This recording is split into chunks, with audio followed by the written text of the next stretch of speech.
गणेशाय नमः श्री कृष्ण रामचंद्राय नमः तुषनारी पुत्री दोघी जणी नरवानर समरंगणी जित बांधिले कित्येक मेदिनी गत प्राण होऊन ठेले. असो विद्यादेवी सरस्वती गणेशाचं स्तवन करून कथेला सुरुवात कथेचं अनुसंधान आहे.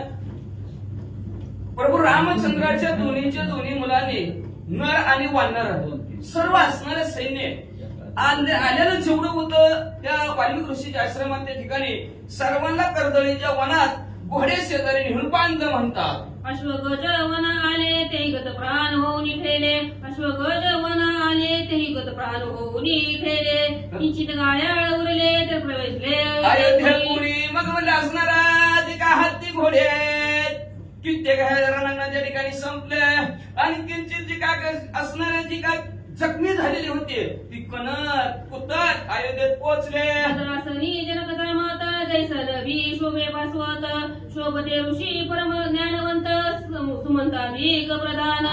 इकडे असणाऱ्या जसा आकाशात सूर्य दिसावा तसं सूर्यासारखे तेजस्वी आहेत. नगराच्या सिंहासनावर प्रभू रामचंद्र बसलेले आहेत. बहुती ऋषी मंडळी बसलेले आहेत. त्याच्यात सुमंत नावाचे प्रधान सुद्धा आहेत. बैसले सभानायक नगर पंडित पुराणिक सुवेदांचे ज्योतिष गायक गंधर्व एवढे असणाऱ्या मध्ये असणाऱ्या सर्व असणाऱ्या सभेमध्ये असणारे नाना प्रकारचे पुराणिक नाना प्रकारचे पंडित ज्ञानी शाहीशास्त्र 18 पुराण 4 वेदामध्ये पारंगत असणारे ब्राह्मण मंडळी गायक गंधर्व बसलेले आहेत. सभा प्रसन्न वदन एक करीती गायन एक करीती शास्त्र व्याख्यान एक जन रंजवी. अशा प्रकारची सभा भरलेली आहे. एक असणारं गायन करू लागलेलं आहे. एक असणारं शास्त्राचं व्याख्यान देऊ लागलेलं आहे.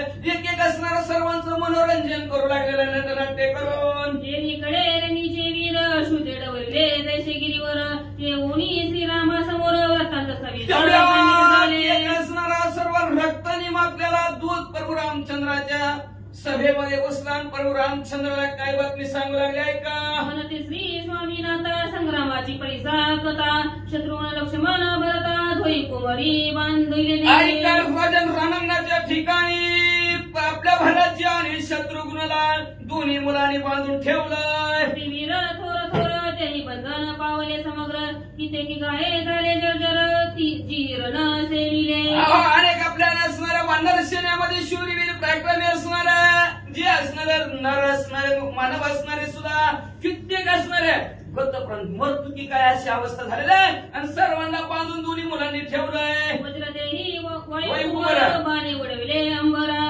मूर्छित पाठिकाची फरफर पुची महावीरा.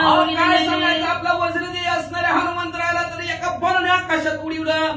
वरून खाली धन दिशी पडला की शिफ्टीला धरून दरा वडीत नेऊन तिकडे नेऊन बांधताय. लेखनता कुताता कित्येक मार्गी झाले प्रेत किंचित उरले जे भागे करोनी पावल. प्रभू रामचंद्र कित्येक जण ह्या रणांगणाच्या ठिकाणी कणत कुतत पडलेले आहेत. म्हणजे आम्ही नशीब होतो भाग्याचं होतं म्हणून तुमच्यापर्यंत बातमी द्यायला आला. तरी संख्या रवी कळा रूप तरी मदन पुतळा प्रताप तरी या ब्रह्मगोळा पालते करती. काय सांगायचं दिसायला तर ते दोघं कशी दिसतात. सूर्याचं तेज असावं सूर्याच्या तेजासारख्या मध्ये मदनाचा पुतळा रवी शिशिकळा द्रौपदिया मदनाच्या पुतळ्यासारखे दोघंचे दोघं दिसतात. म्हणजे प्रताप तर त्यांचं जर वर्णन जर करायचं म्हणला तर ह्या ब्रह्मांडाला पालत घालतील एवढी ताकद त्यांच्याकडे अशी 2 जोडगुळी आहे. दोघे वीर राणे नेनो निर्मिले केने कोणे दातारा त्याचे निस्मरणे जीवे प्राणे नवरीजे. काय सांगायचं दातारा प्रभू रामचंद्र ते दोघं कुणी निर्माण केले त्या पृथ्वीवर म्हणले कुणी नाही म्हणले. अहो माणूस शिल्लक राहत ना त्यांच्या पुढे गेलं की संपतच. अशा प्रकारची दोघंचे दोघं शूरवीर पराक्रमी आहेत. धन्य धन्य त्याची माता पिता धन्य धन्य त्याची प्रौढता धन्य त्याची विद्यादाता कोण तत्वता. काय कळनाच हो प्रभू रामचंद्र धन्य धन्य त्यांचे आई वडील धन्य धन्य त्यांना शिकवणारा मध्ये आणि धन्य धन्य म्हणजे त्यांची असणारी ताकद कळनाच गिरी मध्ये कस काय आहे ती. वयतरी दिसेलान करी शोभती धनुष्यबाण गौरश्याम सुंदर सगुण श्रीराम जानकी. काय सांगायचं प्रभू रामचंद्र वय तर म्हणले दोघांचं लहानच म्हणले आणि हातात धनुष्यबाण आहे. दिसायला सांग का प्रभू रामचंद्र योग तुमच्यासारखं दिसतं योग सीतामावली सारखं दिसतं. एक आईवर गेले एक बापावर गेले मध्ये वाचा. रायामुखीचे कोणी कथा अर्ष झाला श्रीरामे चित्ता कुणी सद्गुरुशी बोलता म्हणे सैन्य समर्था मारिले. तुम्हाला म्हणजे असणारे काय सांगायचं तुम्हाला प्रभू रामचंद्र जी अशा प्रकारची जखमी आलेल्यांची बातमी प्रभू रामचंद्रांनी ऐकली की चित्ताच्या ठिकाणी प्रभू रामचंद्राला आनंद वाटला. आमच्यासाठी बिस्कट म्हणजे आमचीच असते म्हणलं असं काय करायचं. म्हणून प्रभू रामचंद्राला आनंद वाटला आणि आनंदाने सद्गुरूला असणारा वशिष्ठ महाराजाला खुणवलं. प्रभू रामचंद्रांनी काय म्हणू लागले ऐका. दशरथाशी म्हणे सद्गुरु दशरथी म्हणे सद्गुरुशी आट केला जी सैन्यासी आता चलावे वेगेसी म्हणून सभा विसर्जली. म्हणजे ज्या आपल्या असणाऱ्या प्रतिबंध सैन्याला केलेला ज्याने आपल्या सैन्याला बांधून ठेवलाय त्याला प्रत्युत्तर देण्यासाठी सभा आपण बी जाऊ असं प्रभू रामचंद्र म्हणले आणि सभा संपविली. प्रदान केला हा कार म्हणे पालना कुंजारा आणि देशदेशीचे नरपवरा ऋषीश्वरा सवे घ्यावे. लगेच असणाऱ्या हाकार ताकी बातमी कोडली असणारे सुमंत प्रधानाने म्हणलो सैन्य सगळं तयार करा आणि देशोदेशीच्या राजांना सुद्धा बोलवा, सर्व ऋषी मंडळींना सुद्धा बोलवा. कुठं जायचंय. रती आरोढोनी स्थिर भूपती समीप वशिष्ठ दुसरे रती शस्त्र सामुग्री नाही भीती वेग भूपती निघाला. आणि रथात एका प्रभू रामचंद्र बसले, दुसऱ्या रथात वशिष्ठ महाराज बसले. मोजताच येत नाही तेवढी शस्त्र असं काठ्या कुऱ्हाडी तलवारी घेतल्या म्हणले आणि रथ म्हणले असणार सर्व देशीचे राजे सुद्धा आले. रथ गडगड करत निघाले. रथारूढ घनसावळा दुसरे रती जवळा विश्वमित्रा तोही भूपाळा समीप रथ करती बैसे. म्हणजे असणारा वेगवेगळ्या रथावर असणारे सर्व सैन्य बसलेले आहे. एका रथावर प्रभू रामचंद्र बसलेले, विश्वमित्र ऋषी सुद्धा एका रथात बसलेले, सर्वांचे रथ निघालेले. आधीच राम घनसावळा कोटी लावण्याचा पुतळा कासे पितांबर पिवळा प्रभू रामचंद्र घनसावळा असणारे त्याच्यात असणाऱ्या पिकाशीला पितांबर गुंडाळलेला म्हणजे असणाऱ्या कोटी लावण्याचा पुतळा असणारे प्रभू रामचंद्र वैजयंती माळगाळ्यात घातलेल्या अतिशय शुभ दिसू लागले म्हणतात. अंगी प्रियांची उटी तिलक मृगनाभिनी जाईल लाटी कर्णी कुंडले अति गोवटी रवी कोटी प्रकाश. एवढंच नाही म्हणजे असणाऱ्या कस्तुरीच्या नाभी हरणीच्या नाभीच्या ठिकाणी काय कस्तुरी कस्तुरी मळवट्टा असणारा चंदनाची मुठी कपाळावर लावलेले प्रभू रामचंद्रांनी. आणि एवढंच नाही त्या प्रभू रामचंद्राच्या कानामध्ये कुंडल आहे ती सूर्याचं सुद्धा तेज कपडाला अशा कुंडलांचं तेज पसरलेलं होतं. राजीवलोचन मुकुटी शोभती रत्नकिरण हिरे माणिके तेजे पूर्ण ठाई ठाई शोभती. असणारे एवढंच नाही राजीव कमळासारखं डोळं असणाऱ्या प्रभू रामचंद्र आणि रत्नाने मडवलेला मुकुट डोक्यावर प्रभू रामचंद्राच्या शोभून दिसतोय आणि असं हिरे माणिक मोत्याने मडवलेले सर्व असणारा चमकू लागलेला मुकुट पुढं पुढं. ऐसे रती कौशल्यानंदन करी घेतले धनुष्यबाण मस्तकी छत्र निळवर्ण कनकदंडे ढाळी. अशा प्रकारचा कौशल्याच्या मुळे असणारा प्रभू रामचंद्र रथामध्ये बसलेला वर असणारा छत्र डोक्यावर धरलेला आहे आणि सैन्य साम्र ढाळीत असणारे प्रभू रामचंद्र निघालेल्या धनुष्यबाण हातात घेऊन. पुढे तरी वेत्र पाणी मद गज पुढारे उभारणी सैन्य निघाले कोदंड पाणी तयामध्ये शोभत. पुण्यामध्ये असणाऱ्या चौरे ढाळणाऱ्या एवढ्याच नाही म्हणजे असणाऱ्या सारखा बाजूला असं वाट निर्माण करणारे पुढे आहेत आणि बाजूला म्हणजे चतुरंग सैन्य आहेत. मदन मस्त झालेले हत्ती सुद्धा आहेत आणि मध्ये प्रभू रामचंद्र डवलत रथ त्यांचा निघालेला आहे. रथ चालिले गडगडाट नांदे तडले अवनीचे पोट गिरी पर्वत होते तोट ऐसे नगराबाहेर आले. सर्वांचे एवढं रथ म्हणजे घडघड घडघड घडघड करत भूस्फोट होतो की काय, भूकंप होतो की काय. आता एवढं एखादं वाहन गेलं तर लपक लपक हालतं. तिथं एवढं रथ निघालेलं आहे. डोंगराच्या खोल्या एवढंच नाही पर्वत सुद्धा लका हालायला लागले.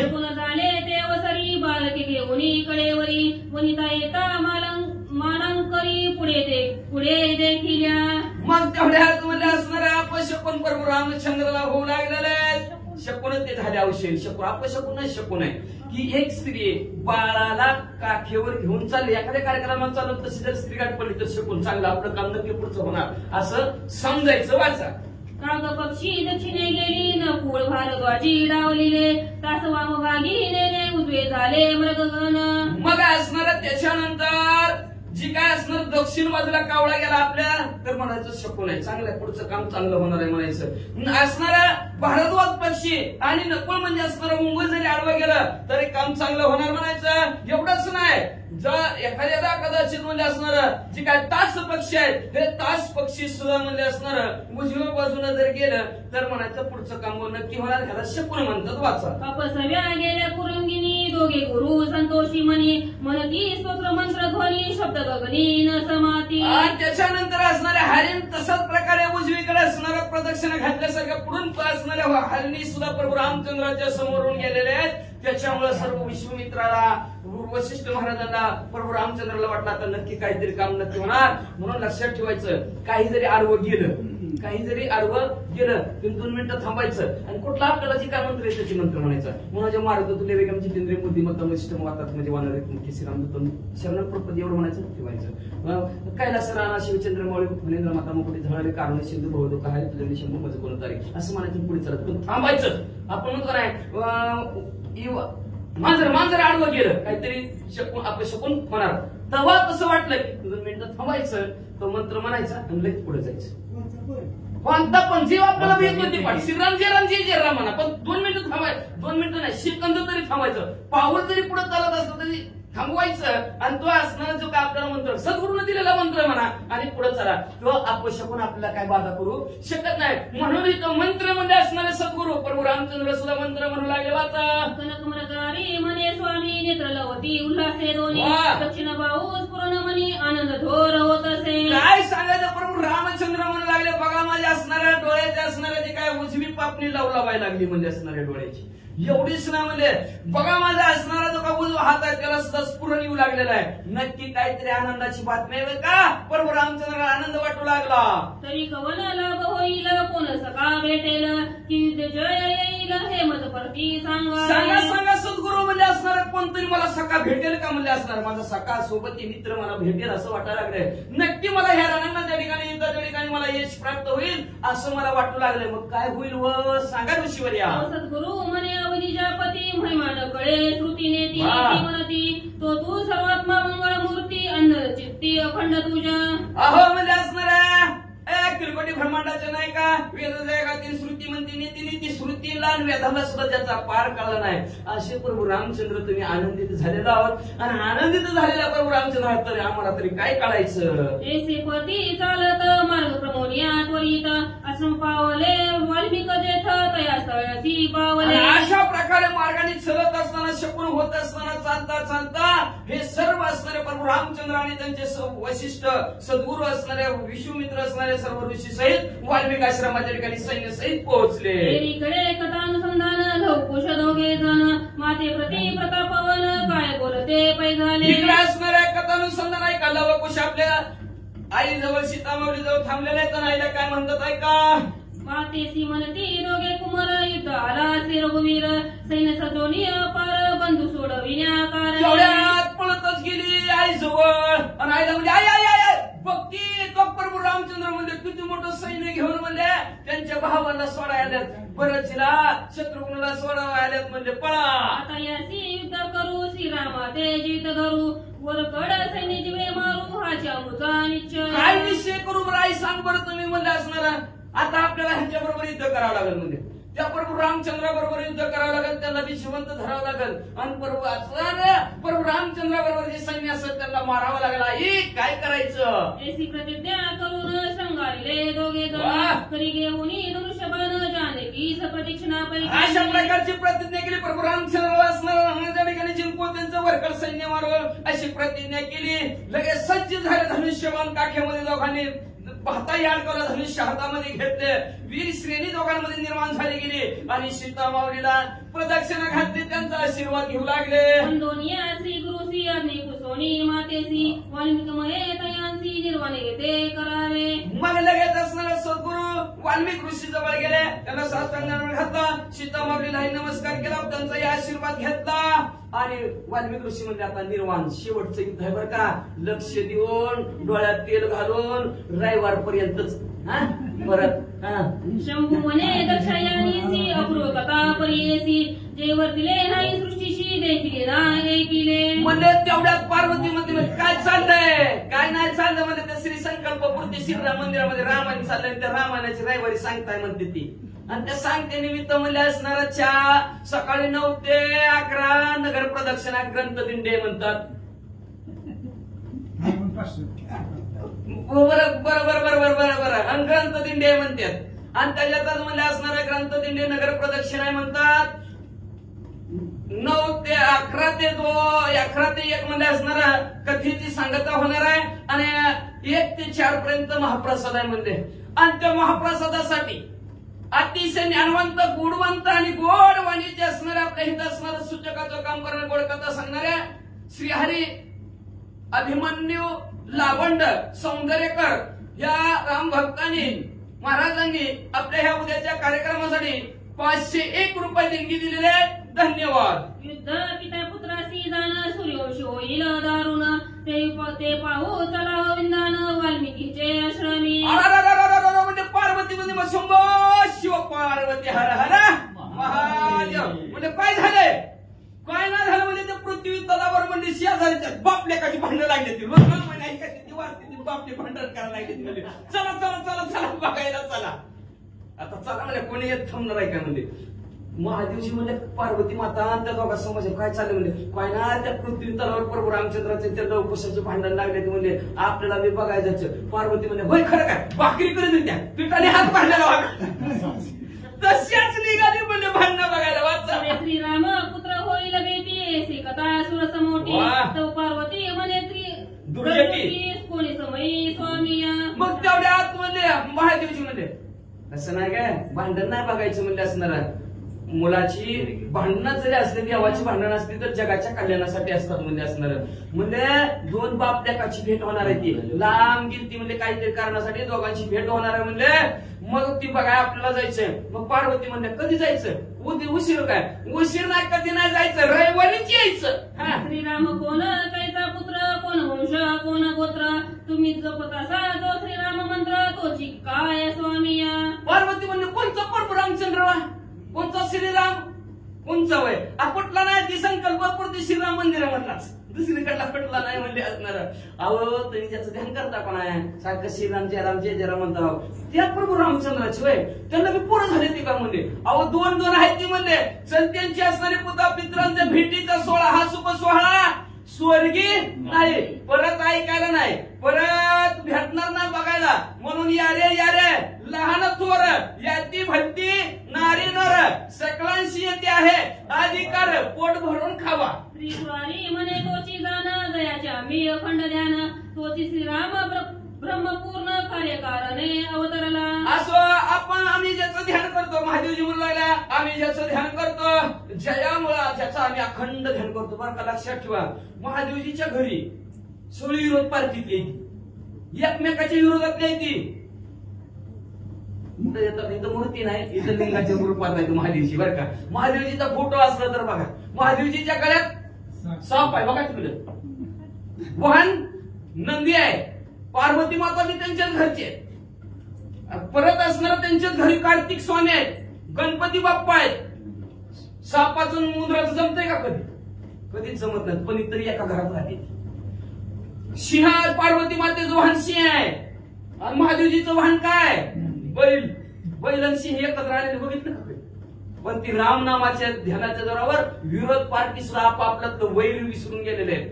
आणि असं आमच्या घराला सुख महादेवजी म्हणतात कुणामुळे त्या प्रभू रामचंद्राच्या नामस्मरणामुळे आहे. म्हणून मी ज्याचं ध्यान प्रभू रामचंद्र करतो ना ते पूर्ण ब्रह्म असणारे प्रभू रामचंद्र पृथ्वी तलावर अवतरित झालेले आहेत एका मानवाच्या रूपात आलेले आहेत. आणि तेच असणारे त्यांची मुलं सुद्धा असणारे त्यांना भेटणार आहेत. ती भेटीचा असणारा जी काय योग आहे तो आपल्याला अनुभवला येणार आहे. सोल लवकर सारा दुसरे नाही म्हणून मी धरले म्हणे दातारे पुढे कथा सांगावी. आमध्ये ह्याच्या सार सार सार नाम तुझे सार सगळ्यात सार कुठला असेल तर भगवंताचं नामस्मरण आहे. म्हणून तर मी म्हणजे माझ्या मुखात धारण केलंय मंत्र हरी हरी मंत्र हा शिवाचा मंत्रच हरी म्हणजे सगळ्यात सार आहे म्हणजे असणार काय असेल तर भगवंताचं नामस्मरण आहे. म्हणून मी त्याचं अखंड ध्यान करतो. बरं पार्वती माते म्हणजे असू दे बरं झालं कळलं मला माहित नाही काय मी तेव्हा विचारलं होतं की डबल तीच मला उचकायला देता का लावता पण मला अजून येरमाळ्याला तुळजापूरला गप बसा म्हणजे सारखं ती देऊ नका पुढे सांगा काहीतरी. पार्वती म्हणे महादेव चलावी मानी बैसो पाहो मग तो लोगियाचा राहो चरित्र पाहू ते लगत पार्वती मध्ये म्हणजे बरं चला चला चला चला लगेच म्हणजे असणारे विमानात बसली कैलासातून आणि भरारा म्हणजे वाल्मिक ऋषीच्या आश्रमामध्ये महादेवजी पार्वती मातेसहित पिता पुत्रांची भेट कशी होती, कसं मिळतात, कशी ओळख होती पाहण्यासाठी आले. श्रीरामपुत्र कैसी बेटी पुत्रा सहित सीता गोरटी कथा कसवटी मजप्रती सांगावी. पार्वती माता म्हणाल्या कसं असणाऱ्या दोघांची ओळख पटल, मुलाची आणि प्रभू रामचंद्र ओळख कशी पटल हो. आणि आपल्या परिवारासहित सीतामाऊली किती शोभून दिसते हो, कसं दिसते हो प्रभू रामचंद्र असणारे सीतामाऊली, सांगा लवकर सांगा. पार्वती माता म्हणू लागल्या मेरीकडे लवकुश चालिले ध्यानाडे गर्जने करमुख कंकारिले तव दोघे देखिले श्रीरामे. मग इकडे असणाऱ्या लवकुश दोघांचे दोघं निघालेले आहेत. कान कारमुख नावचं धनुष्याला बाण लावून सज्ज कानाडी कानापर्यंत पडून दोघांचे दोघं उभा आहेत. प्रभू रामचंद्राने दोघांकडे बघितलं. दोघा जना विस्मित झाला राम राणा कैसे धरले इतके सैन्य आहे तरी मज दोघे बाळक. तेवढ्यात प्रभू रामचंद्राने दोघांकडे बघितलं की प्रभू रामचंद्राच्या मनात पाल सुटली. दिसायला तर लहान दिसते एवढी शैली म्हणजे ही, आणि एवढी शैली बाळाने म्हणजे आपलं अवघं सैन्य बांधून टाकलं. बस काय झालं बाबा असं. प्रभू रामचंद्र त्यांच्याकडे बघितलं मनात विचार करू लागले. जसे याचे पाने रुतले कैसे बंधू धरिले ते सरसे हे आश्चर्य वाटत असे. आश्चर्य वाटू लागलं प्रभू रामचंद्राला. म्हणजे ही दोघं तर बारकीच आहे ती. आता बारकेचे खेळण्यात तर एखाद्या आपल्याला बारकेने एखाद्याने किती काठीने आपलं पण आपल्याला काठीने मार मार मार अजून लाडात अजून मार म्हणतो. लागतंय का तेव्हा लागतच नाही. एवढीशी बारकी ती. एवढ्या दोघांनी म्हणले ह्यांचं बाण ह्यांना रुतलं कस काय ह्यांनी या दोघांनी म्हणले ह्यांना पाडलं. ही बारकी बघून मोठी कस काय कीर्ती केली याचं आश्चर्य प्रभू रामचंद्राला वाटू लागलं. याची युद्ध आपण करणे हे होय लौकिक लाजीरवाने युद्धी आपण विमुख होणे तरी सुटका बंधू नव्हेसी. आता म्हणजे आपण ह्यांच्या बरोबर जर युद्ध करावं तर लोक काय म्हणतील, काय प्रभू रामचंद्र एवढ्या मोठ्या त्या राजा रावणाला मारणार ती प्रभू रामचंद्र आज गल्लीतल्या पोराबरोबर भांडण करायला लागलं. काय नामुष्की जायचं काम आहे का म्हणजे नाही तुम्ही ह्या राम त्याला मोठ्याकडे बघावं की गरीबाच काय आहे. ऐक ना ती गरीबात दिसलं की लगेच मारा झोपाट्या. म्हणून श्रीमंत दिसला की होय बाबा राम राम राम राम म्हणते ती. म्हणलं गरीबाच्या काय विचारते म्हणजे तसं प्रभू रामचंद्र बाळाला मारतात. बरं ह्यांच्या बरोबर असं म्हणून जर युद्ध जर नाही करावं म्हणलं, नाही भांडण करावा, भावांची सुटका कशी होईल. असं अडकीतच सुपारी सापडावी तसं प्रभू रामचंद्र सापडले. मग रथात्रेला सामुरा वेगळे केले रवीरा कोपाला श्रीरामचंद्र भेंडी वसुंधरा थरारली. मग सर्व सैन्याला बाजूला केला प्रभू रामचंद्राने. रथ समोर दोघा समोर न्याला भडक प्रभू रामचंद्र झालेले आहेत. तरी पृथ्वी सुद्धा लकपक करू लागली. वरोनी साधू पाणी पाहते एकमेका परस्परे बोलती कोपलिया वनिजापती कैसे वाचती दोघे कुमार. कथेचं अनुसंधान देवलोक आकाशामधून युद्ध बघू लागली आणि सांगू लागली रामचंद्राला एवढा राग आलेला आहे आणि त्या रागाच्या पुढे ही पोरं कशी वाचतील असं देवलोक बोलतात. गुरु बृहस्पती बोलता दोघा भय नाही निभ्रांत राया राघवाचे सुत आदि महाबळी आहे. आणि त्या असणाऱ्या देवांना बृहस्पती गुरुवार्या सांगू लागले म्हणली भिवू नका, ही रामचंद्राचीच मुलं आहेत आणि अतिशय निर्भय आहेत, न घाबरणारे, त्यामुळे मुलांना काही होणार नाही. घटस्वत्राईने धनुष्य वाहिले म्हणे सावध वारे वारे तुम्ही पुरुषात तोर दाखविले ते आता कळले रणंगी. आणि रामचंद्राने बाण धनुष्याला लावला आणि त्यावेळेस त्या लेकरांना सांगितलं हे बघा लय पुरुषार्थ बघितलाय, कानानं ऐकलाय, आता तेवढं सगळं माझ्या पुढं करून दाखवा. भक्ती वाल्मिक ऋषीश्वर येण्याची महा चालविले वैर तेरीची कैसे टोकील वीर याचे कोण गणित आहे. आणि ही वाल्मिक ऋषीच कपटी आहे. कळत नव्हतं का रामचंद्राचा घोडा आहे, कशाला पकडून द्यायचा, लेकरांना सांगायच्या 4 गोष्टी ज्ञानाच्या सोडून द्यायचा घोडा. ह्या वाल्मिकानेच मूळ वैर चालवलंय आणि ह्याच्यामुळे सगळं युद्ध पेटलंय. रामचंद्र बोलतात स्वधर्माचे धरुणी जाण आणि वानरा केले बंधन यासी मूळ वाल्मिक ब्राह्मण आता लुटीन आश्रम याचा. माझ्या सगळ्या भावाला धरलंय, बांधून नेलंय, वडीत नेलंय, सगळ्या सैन्याला मारलंय. या सगळ्याला कारणीभूत ती वाल्मिक ऋषीच आहे म्हणले. सगळं त्रिकालाचं ज्ञान असताना सुद्धा पोरांना आवरलं नाही. आता ह्या वाल्मिक ऋषीचा आश्रमच लुटून नेतो.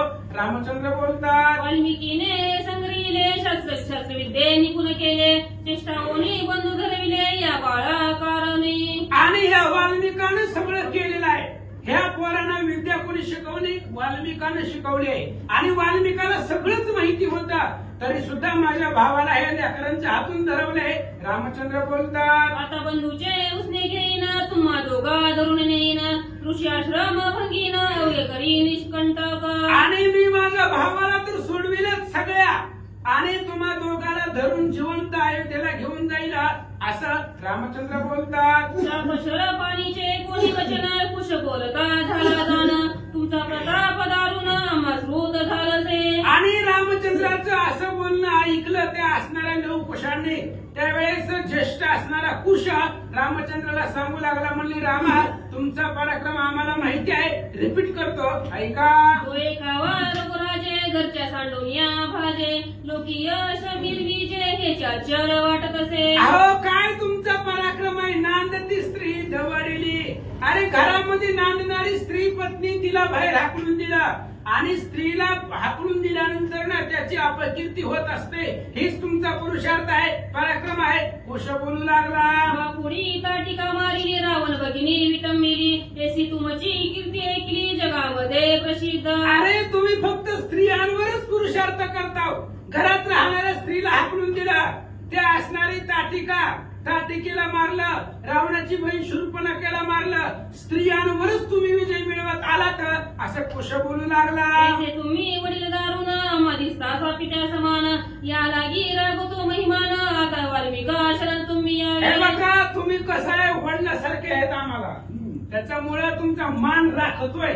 तुम्हाला काय जास्त उलट सुलट बोलत नाही, तुमच्यावरती बाण उचलीत नाही. त्यामुळं तुम्ही आम्हाला वडिलासारखे आहेत म्हणून आम्ही नमते घेतोय. नाहीतर आतापर्यंत सगळ्या रसायनिकाला बांधून नेलेला आहे. तसं तुम्हाला करणार नाही, तुम्ही आम्हाला वडिलासारखं आहेत म्हणून तुम्ही आता वाल्मिक ऋषींना शरण या असं कुश बोलू लागला. सद्गुरुसी नरिगता शरण, कदा न तुटे देहबंधन, दया नरद पतन, पापिया पूर्ण तो सृष्टी. आणि सद्गुरूला जर शरण गेल्याशिवाय त्याचं असणारं देहाचं बंधन सुटत नाही, आणि जो सद्गुरूला शरण जात नाही तो या पृथ्वी तलावरती पापी आहे, तो नरकाला जातो, अधपतनाला जातो. ग्रंथकर्ते सांगतात, माझा सद्गुरु प्रसिद्ध, जो का विदुधाधिका वंद्य, त्याचा प्रताप प्रसाद, त्याचे निमित्त करतो आम्ही. आणि कुश बोलू लागला, हे बघा माझ्या गुरुला तुम्ही शरण या, आणि आमचे गुरुवर्य जगतामध्ये प्रसिद्ध आहेत. सगळे देव लोक सुद्धा त्यांना नमस्कार करतात, वंदन करतात, आणि त्यांनीच आम्हाला विद्या शिकवली आहे. त्याच बळावरती एवढं सम्रांगण केलंय. कुश बोलू लागला, मग बोलिला तुषणारी, आता माझा यावा संवारी, नाही तरी पैसी ऋषी भीतरी, सांडोनिया धनुष्यबाण. आणि मग असं कुशाचं बोलणं ऐकल्यानंतर ना रामाने सांगितलं, हे बघा लय बोलायला लागला, मी गप्प बसलोय म्हणून. आता जर तुमच्यामध्ये हिंमत असेल तर मी बाण सोडतो, त्या बाणाचं निवारण करा, नाहीतर पुन्हा माझ्या बाणाला घेऊन ते ऋषींच्या आश्रमामध्ये त्यांच्या पाठीमागे लपचाल. रामचंद्र बोलतात, श्री गणेशाय नमः, श्री सरस्वते नमः, प्रभु रामचंद्राय नमः. आईचे बोले श्री रघुपती, धनुष चढून या सिधी, बाण सोडले आम्ही दक्षती, शिरशिरांते प्रसवले. रामचंद्राने सांगितल्याबरोबर धनुष्याला बाण लावला, एक बाण सोडला, आणि त्या बाणापासून असंख्य बाण तयार झाले. बगल तिथं बाणच बाण दिसू लागले. बाणमय झाले भूमंडळ, अष्ट दिशा कुळाचळ, आणि जेवढं ब्रह्मांड बोला बाणे जळस्थळ कोंदले.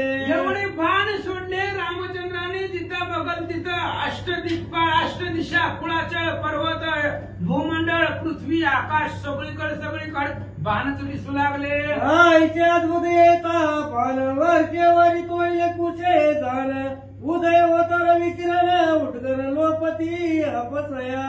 आणि अशा प्रकारचे अद्भुत बाण रामचंद्राचे आले येत होते. ते असणारे सगळे बाण लव आणि कुशानं वरच्यावर तोडून टाकले. सूर्य उगवल्यानंतर अंधार संपतो, तशा पद्धतीने कुशाच्या बाणानं रामाचे बाण संपले. बाण तोडले दे कोणी, ती रामे विष्णू शस्त्र घेतले नामे, कोणी अभिजय उत्तमे कुशावरी मोकलिले. आणि रामानं बघितलं सगळेच बाण तोडून टाकले. रामाला वाटलं अवघड चाललंय, आपल्याला बी जड चाललेत, पोरं ऐकत नाहीत. मग लगेच धनुष्याला बाण लावला विष्णू मंत्र त्या असणाऱ्या बाणावरती म्हटला, आणि आणि बाण सोडला. पृथ्वी झाली विष्णुमय विष्णुमय झाले भुवनत्रय शंखचक्र गदाभय चतुर्भुज प्रगटले. आणि एवढं भगवान श्रीरामचंद्रांनी विष्णूचा बाण सोडला, विष्णूचा मंत्र म्हटला आणि त्या बाणरूपी सगळीकडे विष्णू दिसू लागले. पृथ्वी तलावरती विष्णू असंख्य, जिथं दृष्टी जाईल तिथं विष्णूनीच सगळं विश्व व्यापून टाकलं असं दिसू लागलं. विष्णुमय देखुनी अवनी कुश विरित एक क्षणी लक्ष्मी आत्र लावले गुणी रमामय मेदिनी पै केली. इकडं भगवान श्री विष्णूंनी रामचंद्रांनी विष्णूचा मंत्र जपला. असंख्य विष्णू बघल तिथं विष्णू दिसू लागले. शंखचक्र गदा पद्म सहित. कुशाने म्हटलं तर ह्याला आवडण्यासाठी एकच आहे लक्ष्मी. लक्ष्मीचा बाण सोडला आणि सगळे असणाऱ्या पृथ्वी तलावरती लक्ष्मीच लक्ष्मी दिसू लागल्या. कमलामय अवघी सृष्टी कमलामय नभाचे पोटी कमलामय पर्वताच्या पृष्ठी कनकताटी आरती. आणि बघून तिथं सगळ्या असणाऱ्या पृथ्वी तलावरती लक्ष्मीच दिसू लागल्या. आकाशामध्ये पाहिलं, पृथ्वी तलावरती पाहिलं, पर्वतावरती पाहिलं, सगळीकडे लक्ष्मीच दिसू लागल्या. या ओळीता विष्णूची शंभूची पार्वती जैशी कीशाची ओळी वृत्तोरीशी आयशे ते वर्तले. आणि तिथं असं झालं होतं, रामचंद्राच्या बाणानं असंख्य विष्णू तयार झालेले होते आणि कुशाच्या बाणानं असंख्य लक्ष्मी तयार झालेल्या होत्या. मग लक्ष्मी आणि विष्णू पती पत्नी. लक्ष्मीने हातामध्ये ताट घेतली, विष्णूला ओवाळायला सुरुवात केली. जसं पार्वतीनं महादेवाला ओवाळावा, सचिन इंद्राला ओवाळावा, तसा लक्ष्मी विष्णूला ओवाळू लागल्या. ओवाळून विष्णूची रमे सहित वैकुंठाची गेले विष्णू देखुनी रामाची अति आश्चर्य वाटले. आणि त्या लक्ष्मीने विष्णूला ओवाळलं, हाताला धरलं, चला म्हणले आपल्या घरी. इथं काय म्हणले, वैकुंठाला जेवढे विष्णू तयार झाले होते तेवढ्याच लक्ष्मी तयार झालेल्या होत्या. आणि त्या लक्ष्मीने विष्णूला घेतलं, वैकुंठाला निघून गेले. रामाला आश्चर्य वाटला. मग बोले श्रीराम राणा धन्य धन्य तुझा पुरुषार्थ परा जेने विद्या शिकली तो धन्य तो भुगोमा झारी. आणि अशा प्रकारचं आश्चर्य पाहिलं त्यावेळेस रामचंद्रांनी सांगितलं, धन्य धन्य तुमचा प्रताप आहे. तुम्हाला ज्यांनी विद्या शिकवली तो गुरु सुद्धा श्रेष्ठ आहे. रामचंद्र बोलतात, श्रीराम मले कुशाची माझरी विने करुणी युद्धाची नमस्कार तुझ्या गुरुची तू ब्रह्मबीज नव्हेची निर्धारे. रामचंद्र कुशाला म्हणू लागले, हे बघा लेकरांनो, तुमच्या विद्येवरती मी प्रसन्न झालेलो आहे, तुमच्या पराक्रमावरती.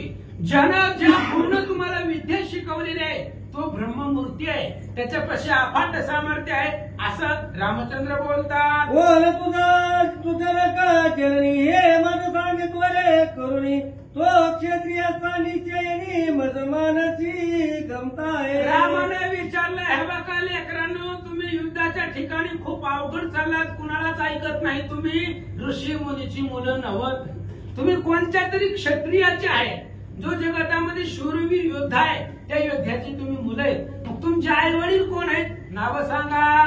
कुश बोलतोय वेळी आम काय जाऊन कुळवली आणि सांगून काळी युद्ध माझी विचारता. कुशाने सांगितलं, हे बघा म्हणले, इथं युद्ध करायला आलोय का सैनिक जमवायला?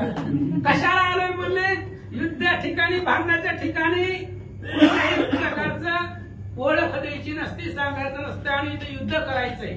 त्याच्यामुळे युद्धाच्या ठिकाणी आम्ही आमचं कुळ गोत्र काही सुद्धा सांगू शकत नाही, फक्त बाणाचं उत्तर बाणानेच मिळेल असं कुश बोलू लागला. जाती कुळ काय चाड तुम्हा युद्ध करावे श्रीराम आता पहा आमच्या पराक्रमा आणि विद्या वाल्मिकाची. आणि कुशाने सांगितलं, काय करायचं तुम्हाला, जातीचं कुणाची आहे कुणाचं का असं ना, युद्ध करायला आला तर युद्धच करा म्हणले. तुम्हाला आमच्या असणाऱ्या बाणाचं सामर्थ्य आणि आम्हाला ज्या वाल्मिकांना विद्या शिकवले त्या वाल्मिकाचं सामर्थ्य रणांगणावरती दाखवतो कुश बोलू लागले. तुमचा पराक्रम अति प्रसिद्ध कटोरी वाळीचा केला वध सुग्रीवादी येऊन राजपद अपकीर्ती ते जोडिले. अहो तुमचा पराक्रम आम्हाला माहिती आहे, तुम्ही सगळं कपटच करीत आलात. त्या वालीला सुद्धा ठकवून मारलं आणि ते वालीचं राज्य सुग्रीवाला किष्किंधीचं राज्यपद दिलं. अशा प्रकारची अपकीर्ती तुमची झाली आहे. कुश बोलू लागला दिलेला गुरुचा याग तुमचा सोदर निसुगा क्षणे क्षेत्री क्षणे जोगा क्षणे तापसी जटाधारी. आणि तुम्ही तुमच्या गुरुचा यज्ञ सिद्धीला नेला आणि तुमच्या भावांचं काय पराक्रम सांगावं. काही वेळेला क्षणात युद्ध करतात, काही क्षणामध्ये तपश्चर्या करतात, लगेच करतात. नेमकं तुमच्या भावाचं काय लक्षामध्ये येत नाही. श्रीराम पादुका घेऊन माता भरत अयोध्ये आला मागुता. काय सांगायचं तुमच्या भावाचं. क्षणामध्ये युद्ध करतात, क्षणात योग याग करतात, तपश्चर्या करतात, जटा वाढवतात. नेमकं काहीच लक्षात येत नाही असं कुश बोलू लागला. तुमचा होता भरवसा त्यावेळी दैलवती आशा युद्ध करिता झाली निराशा श्रीराम सोडले ना म्हणून. अरे बाबा ज्यांना आम्ही बांधून ठुलय ते असणाऱ्या केळीच्या बागेमध्ये ती सगळी तुमच्यावरती अवलंबून आहे. आता रामाशिवाय आपल्याला कोणी सुद्धा सोडवणार नाही. तुमची आशा धरून बसले त्यामुळे आम्हाला जिंका आणि जी तिथं बंधनामध्ये घोड्यापाशी पडलेले आहेत त्यांना वाचवा. कुश बोलू लागला. आम्ही म्हणतो क्षेत्री श्रीराम तवा पिटला उगा भ्रम मागील यशाचा विधर्म याच परी कळलाजी. अरे आम्ही आजपर्यंत म्हणत होतो रामचंद्र क्षत्रिय योद्धा आहे, ताकदवार आहे, पुरुषार्थ आहे. पण आज रणांगणामध्ये आमच्या बरोबर आल्यानंतर आमच्या पुढे आल्यावर तुमचा पराक्रम आम्हाला कळला. कुशल बोलतात. ऐशे कुश बोलता हासे आले श्रीरघुनाथा निका क्षत्रिय वशिलाता तरी हा बाल संभाळी. अशा प्रकारे कुश बोलला रामचंद्राला हसू आलं. राग नाही आला, हसू आलं. लिखच होती आता. आणि रामचंद्राने स्मित हास्य केलं. रामाने सांगितलं हे बघा अतिशय बलवान तुम्ही युद्धी आहात, जर आहेत खरंच तर हा बाण सांभाळा. म्हणून बाण रामाने सोडला. विजाक्षर जपोनी राजी विनयनी व्याजास्त सोडिले कापे दारुणे येरे स्त्रियास्त सोडली.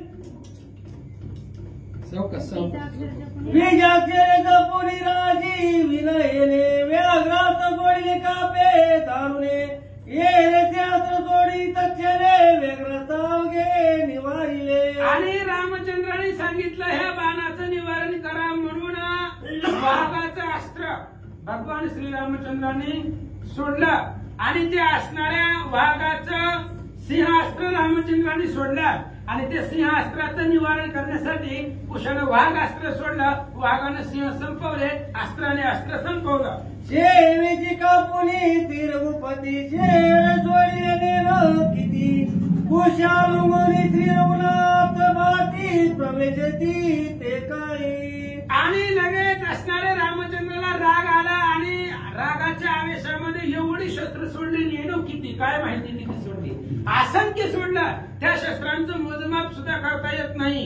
आणि ते सगळे असणारे अस्त्र सोडल्यानंतर ना त्या अस्त्राने कुशाला प्रदक्षिणा घातली आणि त्याच्या भात्यामध्ये जाऊन बसले. कुशीचे कैचे सुटती बाण श्रीरामाशी कैती नमना सेवेची याची परतुर कुशीचे बाती तेरी गती. आणि कुशाने जे जे बाण सोडेल ते रामचंद्रापाशी जायचं. रामाला बाणाने प्रदक्षिणा घालायची, दंडवत घालायचं. पुन्हा बाण महागारी येऊन कुशाच्या भात्यामध्ये जाऊन बसत होते. शरस्वती रामचंद्र तयाचे कुशाचा अलंकार पुत्राचे शरसी रघुवीरा वळीला नमस्कारी ती. ज्यावेळेस रामचंद्र बाण सोडत होते त्यावेळेस ते बाण कुशाच्या गळ्यामध्ये जाऊन हारासारखे पडत होते. आणि कुशाने सोडलेले बाण रामचंद्राला भोवळत होते, प्रदक्षिणा घालत होते, पुन्हा कुशाच्या भात्यामध्ये जाऊन बसत होते. ऐशे कुणी सकळ ऋषी आश्चर्य करती मानसी ते समय विश्वामित्र रायाची बोलता झाला काही एक. आणि अशा प्रकारे सगळ्या ऋषींनी बघितलं काय प्रकार आहे म्हणले. एका जणाचे बाण येतात, एकाला नमस्कार करतात, दुसऱ्याला ओवाळतात, तिसऱ्याच्या भात्यामध्ये जाऊन बसतात. काय आहे म्हणजे नेमकं दोघांचं कसलं युद्ध आहे. एकमेकाचे बाण एकमेकाला नमस्कार करतात. सगळ्या ऋषींनी अशा प्रकारचा विचार केला. तेवढ्या वेळामध्ये रामचंद्र काय बोलतात. ऋषी म्हणे श्री रघुनाथा संग्राम नको करू आता येरू म्हणे जिताता बंधू कैशनी सुटतील. आणि एवढ्या वेळामध्ये ऋषीवर्य रामचंद्राला सांगू लागले रामा बास करा म्हणून. असं किती जरी दिवस युद्ध चाललं तरी कोणी कुणाला ऐकणार नाही. जेवढं तुमच्याकडे सामर्थ्य आहे तेवढंच त्यांच्याकडे आहे, त्याच्यामुळे युद्ध थांबवा. रामाने म्हणले युद्ध थांबवायला काय थांबवतो, पण आमचे भाऊ आणि सैन्य सगळं कसं सुटल याचा पर्याय सांगा. बंधू आणि अश्ववान त्यांच्या सुटकेचा कोण प्रकार, तव विशिष्ट ऋषीश्वर हास्यवदने बोलला. आणि रामचंद्राने विश्वामित्राला विचारू लागले होते, म्हणले काय करायचे सांगा, भावाला कसं सोडवायचं. तेवढ्या वेळामध्ये वशिष्ठ महाराज हसले त्यांच्या बोलण्यानं, आणि वशिष्ठ महाराज काय सांगतात. वशिष्ठ म्हणे वाल्मिकाची बोलावून आला ठायाची, तो सागर निश्चयशी त्या कार्याची करावे. रामाने प्रश्न विचारला, मी युद्ध करत नाही, माघारी जातो, पण भाऊ आणि घोडा सोडायचा, यज्ञ पूर्ण करायचं, ती कसं होईल. ही पोरं ऐकत नाही, ती युद्ध केल्याशिवाय आपल्या घोड्याची सुटका होत नाही, बंधूची होत नाही. वशिष्ठ महाराजांनी सांगितलं त्या वाल्मिक ऋषींना बोलवा, आणि वाल्मिक ऋषींना बोलवल्यानंतर ना ते जे सांगतील ते करो. ऐकोली श्री गुरुचे वचन श्रीरामे ठेविले धनुष्यबाण, वाल्मिक ऋषी पाचारून सभासानी बैसविला. आणि मग वशिष्ठ महाराजांचं बोलणं ऐकल्यानंतर रामचंद्रांनी धनुष्य खाली ठेवलं, कारण सूर्यवंशाचे कुलगुरू होते. आणि खाली ठेवल्यानंतर लगेच दूध पाठवले आणि वाल्मिक ऋषींना बोलवून आणलं. तिथंच सभा घेतली, जिथं रणांगण झालं तिथंच, आणि त्या सगळी सभा बसली. त्या सभेमध्ये वाल्मिक ऋषी बसले. आता काय विचार होतोय ऐका. वाल्मिके कुलाविले कुमारा सोडविले भरत शत्रुनादी वीरा, अश्व सोडून यावर चरा समजता ते मुक्त केले. आणि सगळी सभा बसल्यानंतर वाल्मिक ऋषींना फक्त मुलांना खुणवलं, जावा ती बांधलेलं ते सगळं सोडून द्या म्हणले. मग घोडा सोडला. भरत शत्रुघ्न हनुमंत लक्ष्मण जे मंदिरामध्ये टाकलेले होते, बांधून ठेवलेले होतं, ते सगळं लवकुशांनी सोडून दिलं. वाल्मिक ऋषी म्हणे श्रीरामाची हे तुझे दोघे पुत्र परिहेशी, हे रुमले ठाव नाही भार्याची पुत्र कोणाचे. आणि वाल्मिक ऋषींनी सांगितलं, रामा ज्याच्या बरोबर तुम्ही युद्ध करत होता ती तुमचीच मुलं आहेत म्हणले, लव आणि कुश. रामाने सांगितलं, किती दिवसापासून माझी बायकोची भेट नाही, बायकोच आमच्यापाशी नाही तर मुलं कुठून आली म्हणले. काय किती दिवस झाला आम्ही सीतेला सोडून दिलेलं आहे, मग ही मुलं किती दिवस झालं होतं, मुलं कशी आमची कोणाची, असं रामचंद्र विचारतात. आधी असलिया स्त्री रत्न तव देखावे पुत्र निधान, ते समय ब्राह्मणांना नारद जाना येते. रामाने सांगितलं, हे बघा म्हणले ऋषीवर्य, आधी पत्नी पाहिजे नंतर मुलं असतात. पत्नीच आमच्यापाशी नाही, किती वर्ष झालं, मुलं कशी कुणाची कुठनं, त्यावेळेस असा प्रश्न रामचंद्रांनी विचारल्यानंतर नारद महर्षी सुरुवातीलाच आले होते युद्ध बघायला. हातामध्ये विना घेतला आणि त्या सभेमध्ये हजर झाले. सोनिया नारद मुनी लटके वैराग्य चाप शिरपारी, मान श्रीरामाला गुणी आम्हा मुळाची दहावीची. आणि रामचंद्राच्या प्रश्नावरती नारद महर्षी हास्य केलं आणि नारदांनी सांगितलं, रामा खोटं वैरागी तुम्ही दाखवताय, पण तुमचं कसं आहे, मूळ ब्रह्ममूर्ती तुम्ही आहात. आमच्या सारख्याला मूळपणा तुम्ही दाखवताय, पण श्रीराम निजज्ञान अति समर्थ, तोही वानराचे विचारात, अनुसराला स्वयंवरतात, अनुचरित लक्षणी आहो. तुम्ही पूर्ण ब्रह्म आहे आणि आमच्या सारख्याला इथं मूळपणा काहीच माहित नाही असल्यासारखं दाखवताय. महर्षी बोलतात, तव कुमध्व म्हणे श्रीराम पूर्ण पुरुषा मेघश्यामा, पुत्र तुझे पुरुषोत्तमा हे सुमित्रा पुसावे. लगेच अगस्ती महाराजांनी रामाला सांगितलं, रामा ही लोभ आणि कुश तुमचीच मुले, तुम्हाला जर अधिक माहिती घ्यायची असेल तर लक्ष्मणाला विचारा. लक्ष्मणाला विचारा म्हटल्याबरोबर रामचंद्र काय विचारतात. राजीवने त्रिसौमित्रा ते पोचू आदरिले भावाते, तवय रोगै चित्ते सदगद कंठ दाटला. आणि लगेच वागस्त्य ऋषीच्या बोलण्यावर रामचंद्राने लक्ष्मणाला विचारलं, बोलायला सुरुवात केली. त्यावेळेस लक्ष्मणाला पाठीमागचा अध्याय आठवला, 48 सीतावनामध्ये सोडलेली, आणि तो प्रसंग आठवल्यानंतर कंठ सद्गदित झाला लक्ष्मणाचा, दाटला गेला. आणि दीर्घ स्वरामध्ये लक्ष्मणजी काय बोलतात? सौमित्र ओरी सावधान बोलता झालं पूर्व कथन स्वामीने आज्ञा देऊन सीतावना पाठविली. आणि पाठीमागचं सांगू लागले लक्ष्मणजी ही 12-13 वर्षापूर्वीच्या आधीची घटना सांगू लागले. म्हणले ऐका रामचंद्रा, तुम्हीच पाठीमाग पूर्वी सीतेला माझ्या बरोबर वनामध्ये तिचा त्याग करण्यासाठी तिला सोडवण्यासाठी माझ्या बरोबर पाठवलं होतं. मी सीतेला वनामध्ये घेऊन गेलो, पुन्हा काय झालं? वनवासी सोडिता जानकी मदसी बोलली गर्मिणी तीन वासी सौमित्र तुम्ही जाणावे. आणि ज्यावेळेस मी वनामध्ये घेऊन गेल्यानंतर ना मला सीतेनं सांगितलं होतं, सांगतो ऐका, सीतेनं मला सांगितलं होतं मी 3 महिन्याची गर्भवती आहे. आणि पाठीमागे सांगितलं ती 6 महिन्याचा उल्लेख आला होता. कसा आहे कथा कोण कुणाला सांगतंय ह्याच्यावरती भर जास्त द्यायचा म्हणजे लक्षामध्ये येते. पाठीमागे जी सांगितलं 6 महिन्याचं आहे ती रामचंद्रानं आज्ञा दिलेली लक्ष्मणाला, म्हणजे ते रामानं सांगितलं होतं सीता 6 महिन्याची गर्भवती आहे. इथं सीता स्वतः सांगतात ज्यावेळेस लक्ष्मण मला वनामध्ये सोडायला आला होता तेव्हा मी 3 महिन्याची गर्भवती होते असं लक्ष्मण सभेमध्ये सांगतात. सीतेनं सांगितलं होतं की लक्ष्मणाला खरं कोणाचं करायचं? दोघांचं बी खरं रामानं नाही सांगितलं. वनात सोडताना सुद्धा सीता म्हणली होती लक्ष्मण मला असं काय की सोन नको 6 महिन्याची गर्भवती आहे. आता इथं 3 महिने सांगतात. आता जिथं सांगितलं ही की स्वतः सीता बोलतात. तेव्हा पण सीतेने लक्ष्मणाला सांगितलं तुम्ही 6 महिन्याची व्रत करायला. काहीतरी मिस्टेक असेल कुठं. वनिजेचे ऐकोनी वचन मागरा केले तिचे प्राण हृदय थोर दुःख पाहून स्वामी चरणजवळी आलो. आणि सीतेचं बोलणं ऐकल्यानंतर ना मग मी तिचा जीव राखला, तिला मी मारलं नाही आणि स्त्रियेचं हनन करू नये हे धर्मशास्त्र सांगतंय. आणि त्याच्यामध्ये ती गर्भिणी होती म्हणून त्या असणाऱ्या वनामध्ये त्या सीतेला सोडलं असं लक्ष्मणजी भर सभेमध्ये सांगतात. या उपरी वाल्मिके बोलले माझे शिष्य वन फळा गेले ती सीते केले अक्रदंता वनवासी. आणि एवढं लक्ष्मणाने सांगितलं. लक्ष्मणजी गप बसले. तेवढ्या वेळामध्ये वाल्मिक ऋषी उठले, पुन्हा वाल्मिकांनी बोलायला सुरुवात केली. जेव्हा लक्ष्मण सीतेला सोडून गेला तेव्हा माझे शिष्य वनामध्ये फळ आणण्यासाठी आलेले होते आणि माझ्या शिष्य वर्गांनी पाहिलं सीता खूप रडत होती, आक्रोश करत होती. मग माझे शिष्य माझ्यापाशी आले आणि त्यांनी तिचा निरोप सांगितला. तदुपरी आश्रमानी आम्ही जानकी ओळखिली शेवेची मजसी बोलली म्हणे मुनी मी गर्भवती. आणि मग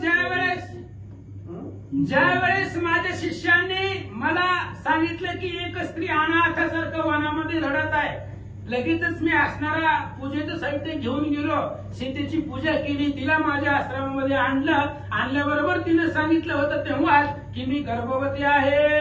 माझे आश्रमी पूर्ण दिवस क्रोमीने भरले 9 मास प्रसूती काळी लवकुश पुत्र दोघे जन्मले. आणि नंतर मी माझ्या आश्रमामध्ये आणलं, आश्रमामध्ये राहिलं, तिला आश्रय दिला. 9 महिने पूर्ण झाल्यानंतर ना पुन्हा लव आणि कुशाचा जन्म तिथं झाला. वाल्मिक ऋषी सांगतात पुत्र झाले सुलक्षण दिवसे दिवस त्वर होऊन धनुर्विद्या अभ्यासून सीते सहित होते ते. आणि ती असणारी मुलं हळूहळू दिवस जसं दिवस जातील तसं लहानाचं मोठे झाले.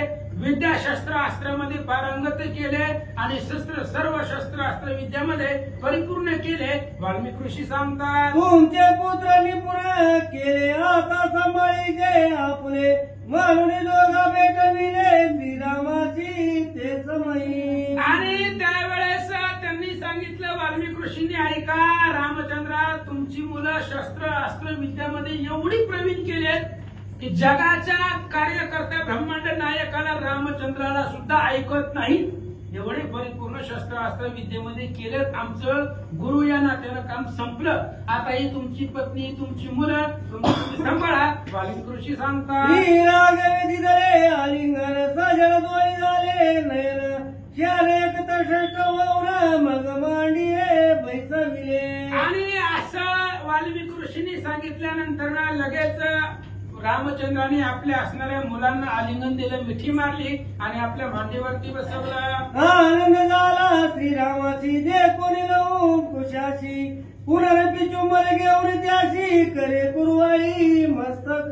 आणि रामचंद्राला आनंद झाला, मांडीवरती घेतलं, त्यांच्या डोक्यावरनं हात फिरवला.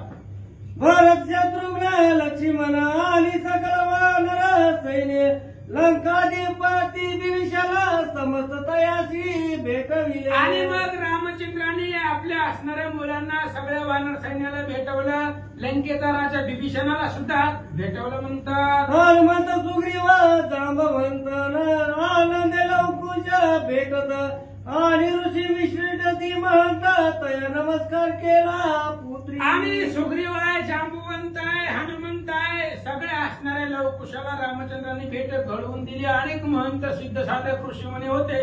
सर्व ऋषीमुनींनी लवकुशांनी सर्व ऋषीमुनींना नमस्कार केला. नारद म्हणे वाल्मिकाची वेगी आणावी जानकीची मोतियांचा चौक वशिष्ठ ऋषी घालिता झाला ते वेळी. आणि नारद महर्षींनी वाल्मिकांना सांगितलं, आता आश्रमामध्ये जी सीता आहे त्या सीतेला घेऊन या. वशिष्ठ महाराजांनी मोत्याची माळ लवकुशाच्या गाळ्यामध्ये घातल्या.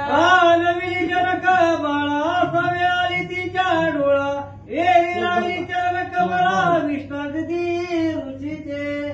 आणि मग लगेच नारदांच्या सांगण्यावरनं वाल्मिक ऋषींनी सीतेला आणल्यानंतर तिच्या डोळ्यामधून पाणी वाहू लागलं. नतमस्तक रामचंद्राच्या पायावरती झाल्या. वशिष्ठाधिक सर्व ऋषींना नमस्कार केला. मग नमस्कार करून श्री रघुपती वामंगाची बैसली सीता सती ऋषी जय जय कार्य करती विजय रघुपती ती लोकी. मग सर्वांना नमस्कार केला, रामचंद्राला नमस्कार केला आणि रामचंद्राच्या डाव्या मांडीवरती सीता माता बसल्या.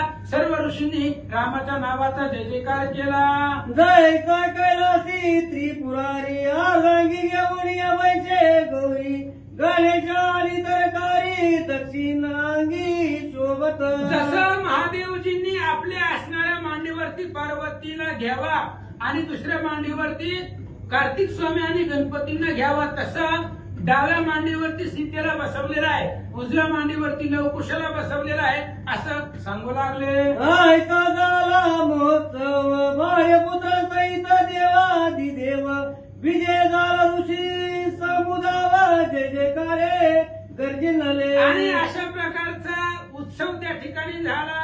रामचंद्राचे पत्नी आणि मुलं यांची सर्वांची भेट घडवून दिली आणि सर्व ऋषी मंडळींनी जय जयकार केला. देव करताती स्तुती नाना परीची वादे वाजती विमानी होत्या सुरांच्या पंक्ती पुष्प वर्षावती केला. आणि सगळे असणारे देवलोक रामचंद्राची स्तुती करू लागले. अनेक प्रकारचं वाद्य वाजू लागले. सगळे देवलोक फुलांचा वर्षाव करू लागले. मग लक्ष्मण भरत शत्रुघ्नाची गायवर धरावे मानसी सत्वर उठून जानकीची साष्टांगेची नमस्कार. मग भरतजी लक्ष्मणजी शत्रुघ्न यांना सुद्धा गहीवर त्या ठिकाणी दाटला गेला, उठले, सीतेला नमस्कार केला. मग पाऊलियाच मुहूर्त रथ पालनिले त्वरित रैत रती बैसुली ऋषी समस्त हळदी पण ते मग निघाले. त्या असणाऱ्या वाल्मिक आश्रमामधून चांगला सुमुहूर्त पाहिला, अनेक रथ आणले आणि सगळेजण अयोध्येच्या दिशेने निघाले. समस्त परिवारेशी जाण रथी आरुडले श्रीराम जाण एक दिवशी अयोध्या भवन निज सैन्याशी प्रवेशले. आणि सगळ्या परिवारासहित रामचंद्र रथावरती बसले. एकाच दिवसामध्ये वाल्मिक ऋषींच्या आश्रमामधून अयोध्येमध्ये आले. भवनी प्रवसली सीता कौशल्य ते करुणी समस्त जानकी सालिंगन झाल्या देता म्हणती कष्टली सीता वनवासी. आणि सीता अयोध्येमध्ये त्या ठिकाणी प्रवेश केल्यानंतर सगळ्या कौशल्याधिक असणाऱ्या माता आहेत, काही सुमित्रा, सर्वांनी आरती आणल्या आणि आरती सीता माता आणि रामचंद्राला ओवाळला. कौशल्याच्या घेऊन करी ती गजला ते लोन उतरी हर्षण समय अंबरी लवकुशा ते कौशल्य आल्या त्या ठिकाणी असणाऱ्या आरती वगैरे केली. लवकुशाला पाहिलं, नातवांना पाहिलं, आनंद वाटू लागला. एकीकडे श्रीराम राणा आज्ञा देऊनी समस्त जाणा पाठविले निज स्थान ऋषी राजे सकळीक आणि ते असणारा घोडा आणला, राहिलेला यज्ञ सगळं परिपूर्ण केला, यज्ञ समाप्ती केली. सगळे असणाऱ्या वानरांना, राज लोकांना, ऋषी लोकांना आपापल्या ठिकाणी पाठवलं. आज्ञा देऊनी कपी गणाते पाठविले निज स्थानाते विभीषणे नमस्कारुनी राघवाते निज नगराते निघाला. आणि मग सगळे असणाऱ्या जे काही त्या ठिकाणी वानर सैन्य होतं सर्वांना आपापल्या ठिकाणाला पाठवलं. विभीषणाने सुद्धा रामचंद्राला नमस्कार केला, लंकेला निघून गेले. ऐका, बंधू कार्य पुत्रा सहित अयोध्येची श्रीरघुनाथ राज्य करता सुखे स्वस्त पुढील चरित्र अवधारा. आता ऐका, रामचंद्र राजगादीवरती बसलेले आहेत आणि बसल्यानंतर पुन्हा अयोध्येचं राज्य करत होते. आणि अयोध्येची राजगादी सांभाळत असताना अनेक वर्ष झाली सांभाळली राजगादी. पुन्हा अनेक त्या ठिकाणी काही कथा झाली. ऐका, एका जनार्दना चरण पुढील कथा ती पावन जिचे करिता स्मरण भवबंधन स्वप्नील. आणि ग्रंथकर्ते एकनाथ महाराज गावबा काका एकनाथ महाराजांना एकनाथ महाराज जनार्दन स्वामींना शरण देऊन सांगतात, रामायणाची कथा आहे, गोड आहे, अतिशय पावन आहे. ज्या कथेचं स्मरण जरी आठवण जरी केली तरी स्वप्नामध्ये सुद्धा भावबंधन बदलत नाही. अशा प्रकारची रामायणाची गोड गोड कथा. ऐका, स्वाती श्रीमावर्त रामायणे उत्तरकांडे कारटी काय श्रीराम जानकी पुत्र दर्शन नाम एकूण सप्तती माध्याय. श्री ज्ञानदेव तुकाराम भगवान